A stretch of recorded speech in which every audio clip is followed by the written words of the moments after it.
खुनी अमावस्या भाग 1. भयानक काळोख होता. अमावस्याची रात्र होती. 5 मित्र ओपन जिप्सीमधून हातात दारूच्या बाटल्या घेऊन धिंगाणा करत रोडवरून येत असतात. खूप रात्र झाल्याने रस्ता सुनसान असतो. 5 मित्रातील राज नावाचा एक मित्र हातात दारूची बाटली घेतलेला. ए राहुल, गाडी थांबव, माझे घर आले. तोच गाडी थांबते. तो गाडीतून खाली उतरतो. माझे जवळ घर आहे, मी जातो चालत, असे म्हणतात त्याचे मित्र निघून जातात.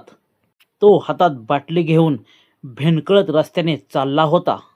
तोच त्याला पाठीमागून कोणीतरी पाठलाग करतंय व बुटाचा आवाज येऊ लागला. त्याने मागे वळून पाहिले तर कोणीच नव्हते. तो हसत बाटलीकडे पाहत, हे भास तुझ्यामुळे होत आहेत. आज खूप झाली आहे. जोरदार वारा सुटला. अमावस्याचा दिवस असल्याने आकाशात चंद्र नसल्याने भयानक काळोख होता. रातकिड्यांचा आवाज किरकिर करत होता.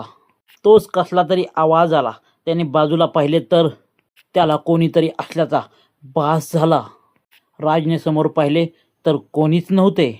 भीतीने जोरजोरात पावले टाकत घराच्या दिशेने जाऊ लागला. विचित्र राक्षसी स्वरात आवाज आला, ए थांब राज. त्याने भीतीने मागे वळून पाहिले. एक माणूस उभा होता. काळे जॅकेट, काळी पॅन्ट, काळे बूट, हातात काळे मोजे घातलेले व चेहरा राक्षसाच्या मास्कने झाकलेला व मास्कच्या डोळ्यातून निघणारा प्रकाश जणू काय एक भयानक राक्षस समोर उभा असल्याचा भास होत होता. तो घाबरला. तो जोरात ओरडत, कोण आहेस तू, म्हणत हातातील बाटली फेकून मारली.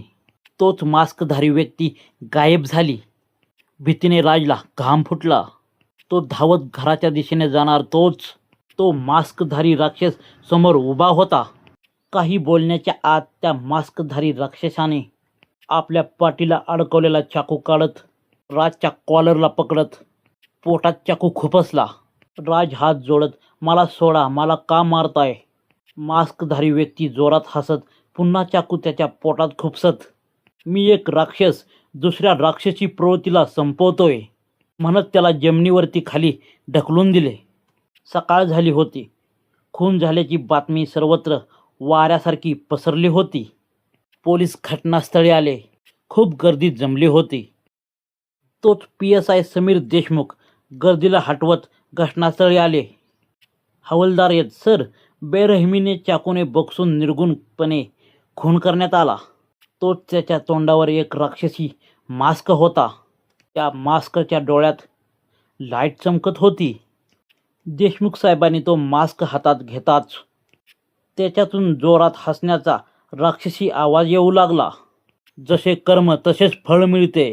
एका राक्षसाने दुसऱ्या राक्षसी प्रवृत्तीला संपवले. आता पुढच्या अमावस्याला अजून एक राक्षस.